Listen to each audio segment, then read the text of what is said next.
আল্লাহ নবী সাল্লাল্লাহু আলাইহি ওয়াসাল্লাম বলেন, কবর প্রতিদিন মানুষকে ডাকে, ডাইকা ডাইকা বলে, শোনো, আনা বাইতুদ দুদ, আমি পোকামাকড়ের ঘর।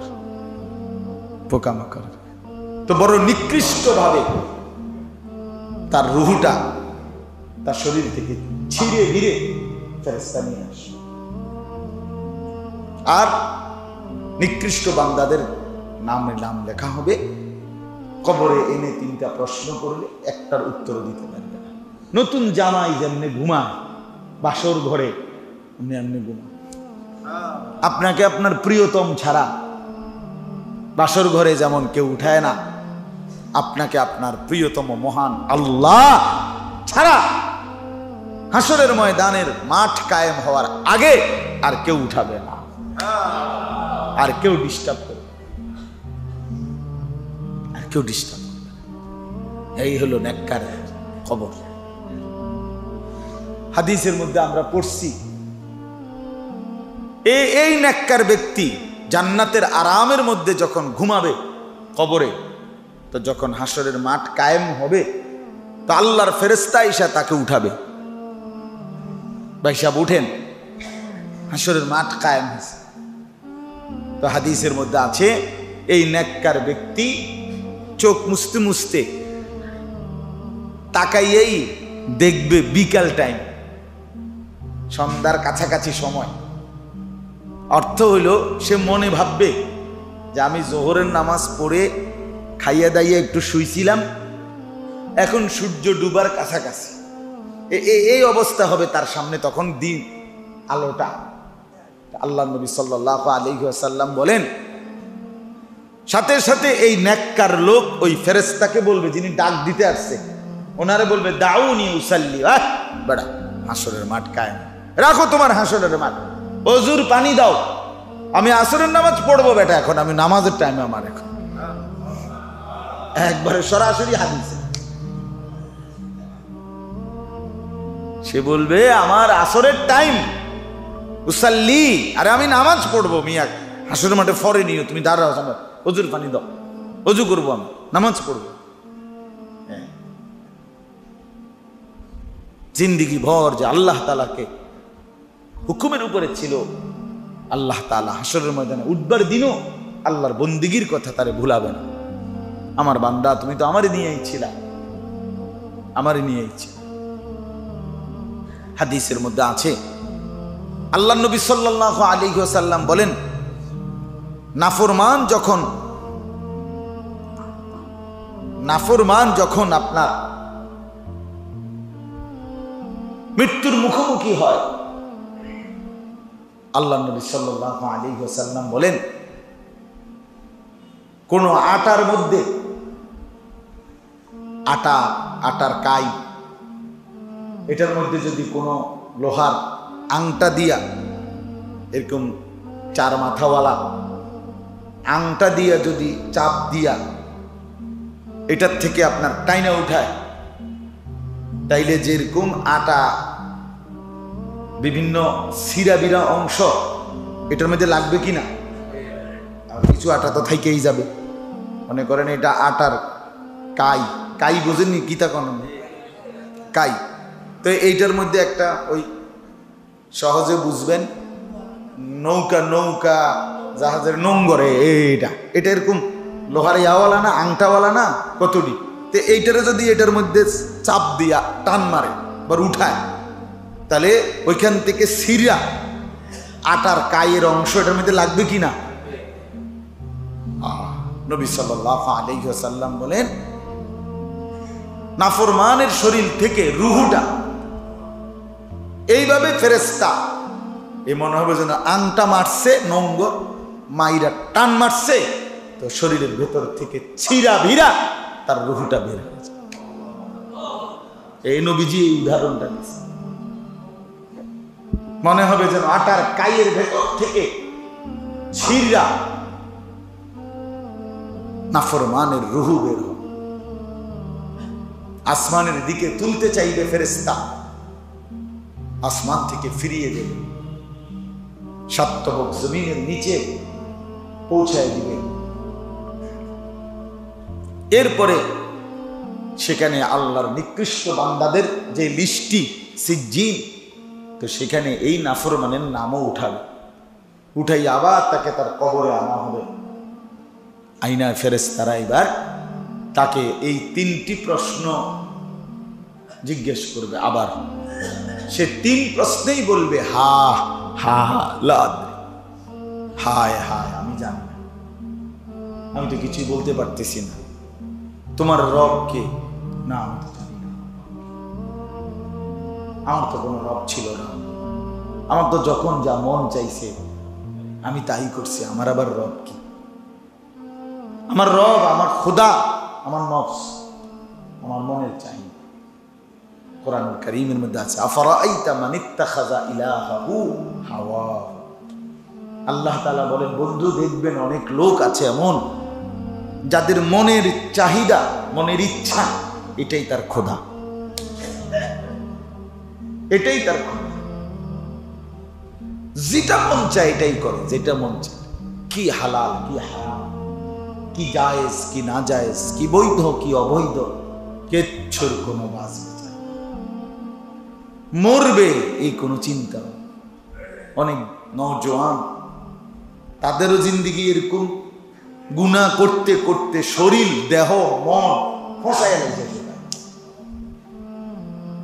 বেড়ি দেখতে দেখতে, নারী দেখতে দেখতে, অশ্লীল ছবি দেখতে দেখতে, উলঙ্গ দৃশ্য দেখতে দেখতে চোখ শেষ, কান শেষ, জিন্দেগি শেষ।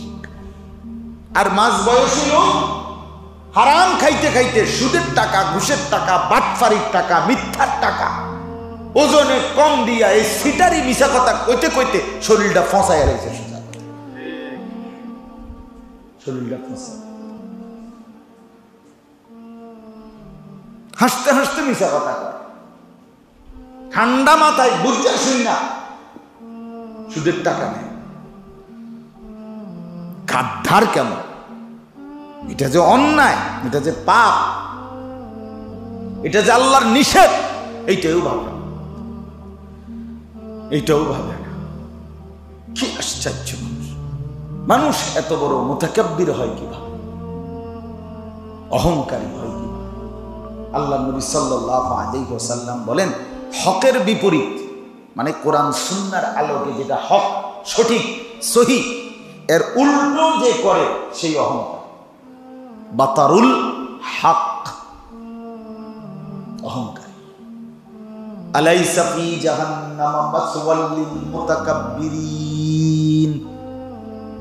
আর রব্বুল আলামিন বলেন, শুনে নাও বান্দা, সময় শুধু গাঁড় ফাঁক দিয়ে যে বেড়ায় এবারে অহংকারী কয়। প্রত্যেক নাফরমান অহংকার, কথা বোঝেন নাই? প্রত্যেক সুদখোর অহংকারী, প্রত্যেক ঘুষখোর অহংকারী, প্রত্যেক মিথ্যাবাদী অহংকারী, প্রত্যেক মদখোর অহংকারী, প্রত্যেক জুয়ারি অহংকারী, প্রত্যেক ব্যভিচারী জেনাখোর অহংকারী, প্রত্যেক পাপী, আমিও আপনিও, যে পাপ করে সে অহংকার।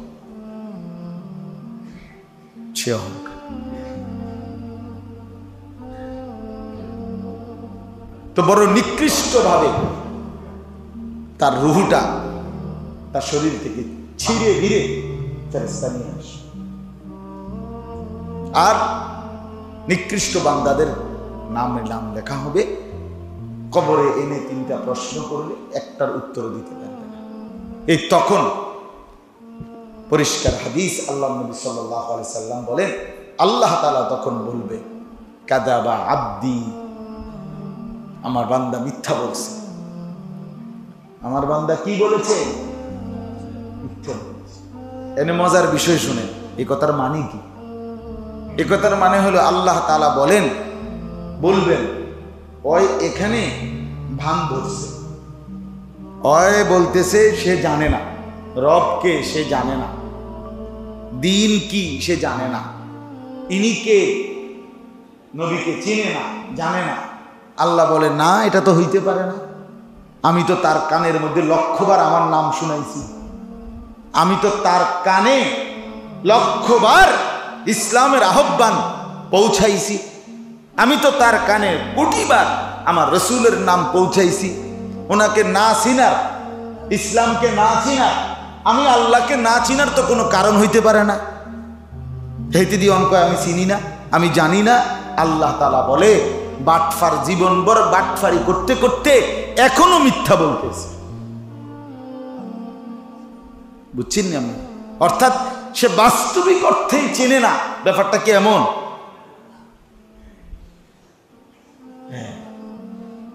সে এখানেও মিথ্যা বলে। এই জন্য আল্লাহ তখন বলবেন ফাআফরিশুহু মিনান নার ওয়ালবাসুহু মিনান নার ওয়াফতাহু লাহু বাবান ইলান নার। আমার এই নাফরমান বান্দার জন্য জাহান্নামের বিছানা বিছিয়ে দাও, আগুনের বিছানা কবরের মধ্যে। কবরের মধ্যে জাহান্নামের আগুনের পোশাক তার গায়ে পরায়া দাও। আপনার ওই কাফনের কাপড় না, আগুনের পোশাক পরিয়ে দাও। আর জাহান্নামের সাথে তার কবরে দরজা খুলে দাও। দরজা সাথে সাথে ফেরেশতা এই হুকুম পালন করবে। আর এই হুকুম পালন করে তার কবরে যখন জাহান্নামের হাওয়া আসবে, জাহান্নামের পোশাক আর বিছানা বিছিয়ে দিবে। আল্লাহ নবী সাল্লাল্লাহু আলাইহি সাল্লাম তখন বলছেন, ভয়ানক একটা কথা বলছেন নবী।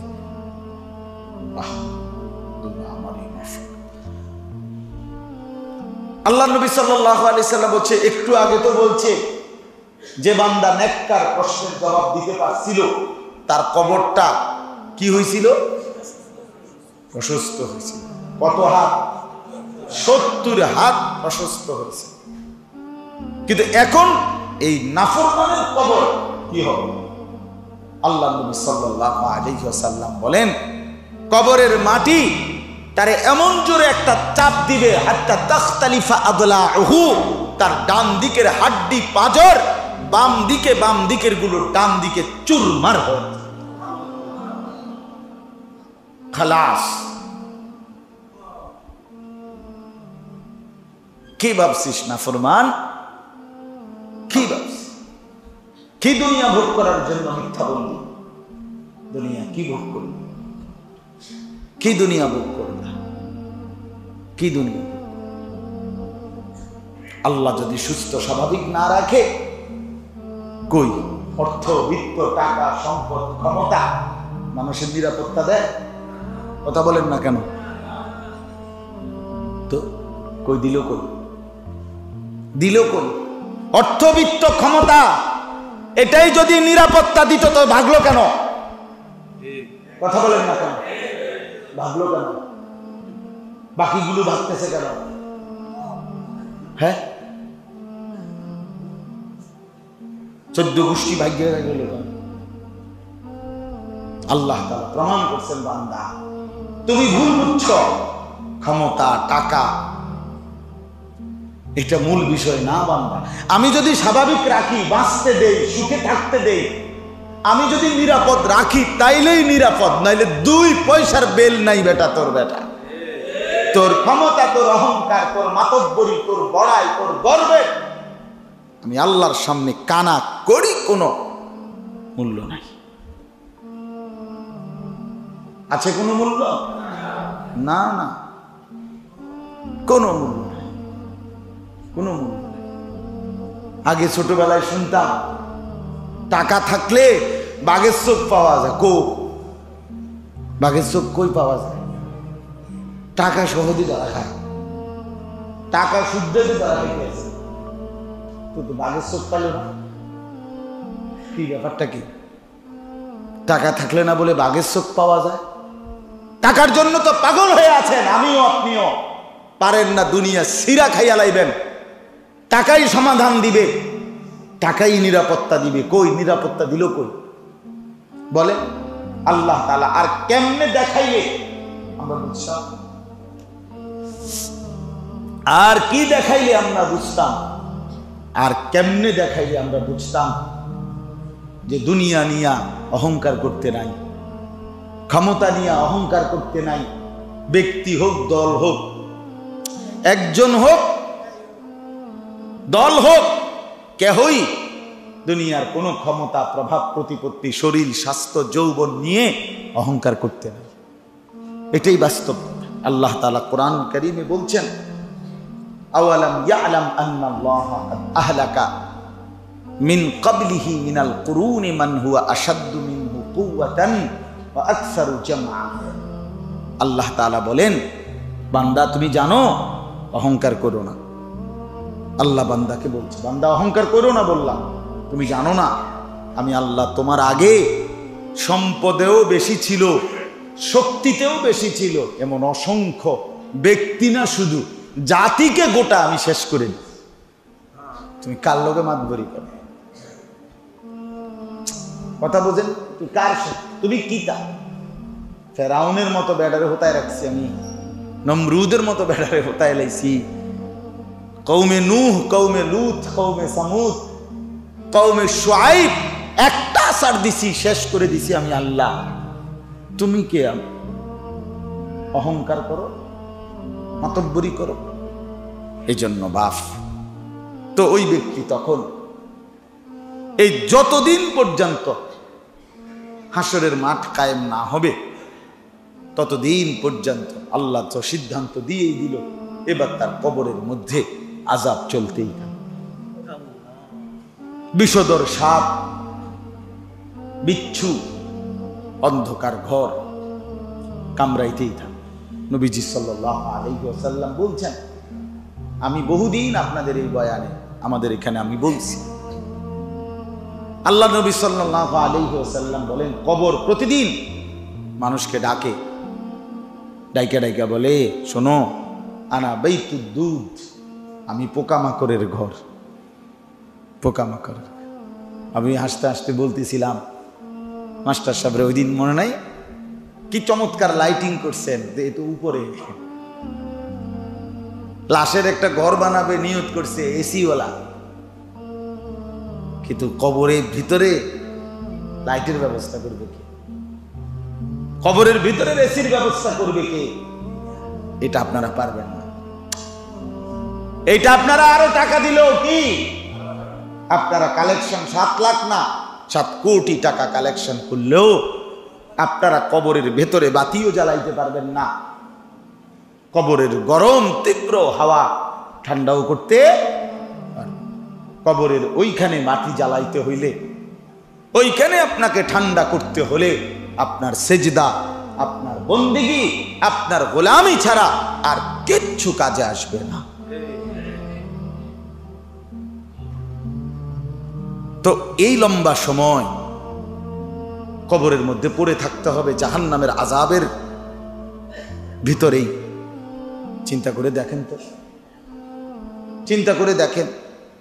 আচ্ছা, আপনি একটা মিনিট আমার কথা শেষ কল্পনা করেন,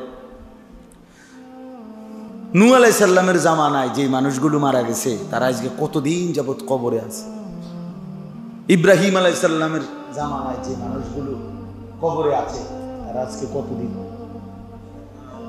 কবর আছে? কোন হাদিসের বর্ণনা দ্বারা বোঝা যায়, মুহাদ্দিসিনে কেরাম বলছেন, নবী সাল্লাল্লাহু আলাইহি ওয়াসাল্লামের হাদিস দ্বারা বোঝা যায়, সর্বশেষ যেই ব্যক্তি শেষ কবরে যাবে, ইসরাফিল ফু দিলে, পৃথিবী কিয়ামত হলে, এই শেষ ব্যক্তি যারা কবরে যাবে শেষ টাইমে, হতে পারে তারাও কবরে অপেক্ষা করতে হবে 40,000 বছর।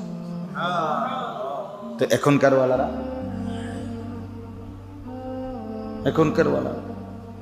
ও নূহ আলাইহিস সালামের জামানার হেরা, ইব্রাহিম আলাইহিস সালামের জামানার, আমাদের নবীজি সাল্লাল্লাহু আলাইহি সাল্লামের জামানার হেরা, আমাদের চোখের সামনেই তো গেছে 1,500 বছর। আমাদের চোখের সামনে তো আমার কাছেই তো এখন হিসাব আছে 1,500 বছর। তো আবু জেহেল কবরের মধ্যে ফিডা খাইতে যায় যে কত বছর, আবু লাহাব আজকে কত বছর ফিডা খাইতে আছে, ছোটখাটো ফিডা আছে 1,500 বছর। আরো কত কাল অপেক্ষা করবে কে জানে? কিয়ামত কখন হবে আমরা কেউ জানি? তাই যে বাপ আমার, চলেন এবার তরজমাটা শেষ। তো আল্লাহ তাআলা বলেন, কবরের আযাব, আখিরাতের আযাব, জাহান্নামের আযাব বান্দা নিজের থেকে নিজে চাইও না, মস্কারি করিও না, এটারে না না না না, এটা ফাতরামি মনে করো না, ফাতরামি মনে করো। কিছু বিড়া হলে খাইলে আমার কি হুজুর হ্যাঁ বাবা, মনে হয় একটা ফাইজলামি না করতেছেন আপনি। আপনি জানেন না এটা কার শাস্তি? আল্লাহর শাস্তি। কার শাস্তি? এই জন্য আল্লাহ বলেন, বন্ধু ওরা আপনার কাছে আযাব চাচ্ছে, আপনি বলে দেন আযাব আসবে। আর যেদিন আযাব হবে, প্রকৃত আযাব হাসরের ময়দানে, সেদিনের একদিন হবে 50,000 বছর। আযাব কবরে হবে, আযাব আখিরাতে হবে, জাহান্নামে হবে। তো আল্লাহ তাআলা বলেন, নবী আপনাকে তারা বিদ্রুপ করুক, অস্বীকার করুক, ফাসবির সাবরান জামিলা, আপনি অত্যন্ত ভদ্রচিতভাবে সবর করেন। আপনি আপনার মিশন, আপনার ফিকির, আপনার মেহনত, আপনার বলা, আপনার দাওয়াত, আপনার আহ্বান আপনি বলতে থাকেন। যা মানুষের জন শুনতেই চায় না, কইতাম না, না না এই কথা কইলে হবে। আল্লাহর কথার থেকে কি করা যায় না? রাগ করা যায়। আমার একজন মানুষও আমার কথা গ্রহণ করলো না, মুখের উপরে ছুঁড়ে মারল, অসুবিধা না, আমি আবার বলব। এটা হলো কি আল্লাহ পাকের কথা। ফাসবির সাবরান জামিলা। আল্লাহ বলেন, বন্ধু আপনি ভদ্রচিতভাবে চুপ, ধৈর্য ধরেন। ইন্নাহুম ইয়ারাউনাহু বাঈদা। আল্লাহ বলেন, এই নাফরমানগুলো জাহান্নামের আযাব, আখিরাতের আযাবকে বড় বেশি দূরে মনে করে। ওয়া নারাহু কারীবা। আমি আল্লাহ কিন্তু দেখতেছি আযাব একদম কাছে। আল্লাহ যেন বলছে, বন্ধু আল্লাহ যেন বলছে, বান্দা 60 বছর পার করে, 70 বছর পার করে যখন কবরে যাবা, কবরের 1 ঘন্টা 1 মিনিট 1 সেকেন্ড, কবরের একটি রাত মনে হবে পিছনের 70 বছরের তুলনায়। কবরের 1 রাত মনে হবে লক্ষ কোটি বছর। আর এটা মনে হবে সামান্য, তখন বুঝবা।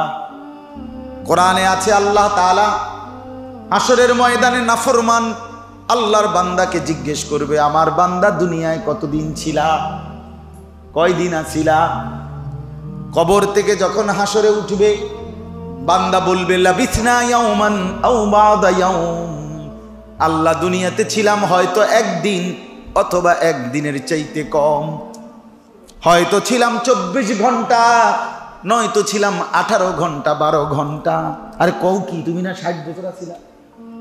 না আমি না, তাহলে মনে অন্য কেউ। এত কম,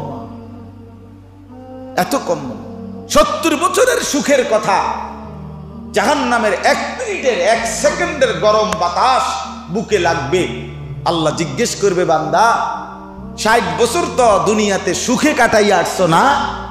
আল্লাহর বান্দা তখন নাফরমান বলবে, হাদিসে আছে, আল্লাহর কসম বান আল্লাহ, আমি আমার দুনিয়ার হায়াতে সুখ কি জিনিস আমি জীবনে দেখি নাই।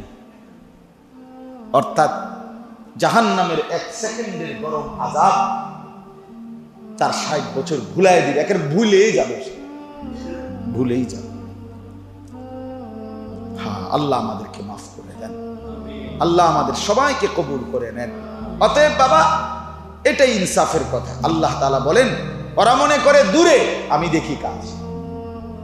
ইয়াউমা তাকুনুস সামাউ কাল মুহল। আল্লাহ বলেন, যেদিন ইসরাফিল ফু দিবে, হাসরের মাঠের প্রস্তুতি হবে, সেদিন কিয়ামত শুরু হবে, আসমান গলিত তামার মতো গলে গলে পড়বে। ওয়া তাকুনুল জিবালু কাল ইহন। সবগুলো পাহাড় পর্বত পশমের মতো, তুলার মতো উড়ে উড়ে চতুর্দিকে উঠতে থাকবে। ওয়ালা ইউসআলু হামিমুন হামিমা ইউবাসসারুনাহুম।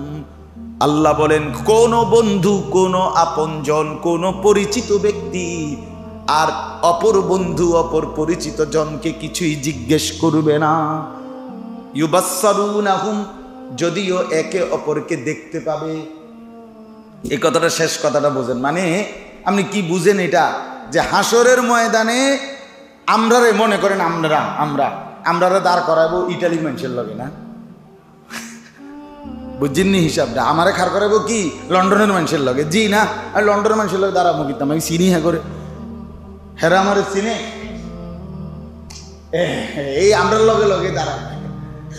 যার যার এলাকার যার যার মানুষকেই তার সাথে কি করবে, দাঁড়াবে। এই জন্য আল্লাহ বলছে ইউবাসসারুনাহুম, একে অপরকে দেখবে, চোখে দেখবে। ওই যে আমার স্বাস্থ্য ভাই, জ্যাঠতো ভাই, মামতো ভাই, ফুফাতো ভাই, শালা, দুলা ভাই, বাবা, মা, স্ত্রী, সন্তান, খোদার কসম আল্লাহ বলে সবাই সব পরিচিতকে দেখবে, কিন্তু ভয়ে, আতঙ্কে, পেরেশানিতে, আযাবের ভয়ে কেউ কাউকে কিছুই জিজ্ঞেস করবে না, ব্যয় করে ফেলফেল করে। ওয়ালা ইউসআলু হামিমুন হামিমা। আল্লাহ আমাদেরকে মাফ করে দেন। অতএব আলহামদুলিল্লাহ, কবরস্থানের জন্য মাহফিল করেছেন, আপনারা মহব্বত করে দান করেছেন, আপনাদের কবরস্থান সুন্দর করে সাজিয়েছেন। তো চলেন এবার সিদ্ধান্ত নেন, উপরটা তো সাজাচ্ছেন, চলেন এবার নিচেরটাও সাজাই। কি বলেন? হ্যাঁ, উপরটা যেমন সুন্দর করে সাজানো হলো, প্রত্যেকের নিচটা, কবর মাটির ভেতরটা সেজদা দিয়ে, বন্দিগি দিয়ে, আল্লাহর হুকুমের মাধ্যমে গুনাহ ছেড়ে দিয়ে আমরা সাজাবার চেষ্টা করব ইনশাআল্লাহ। আল্লাহ তাআলা আমাকে, আপনাকে, আমাদের সবাইকে তৌফিক দান করেন। আমিন।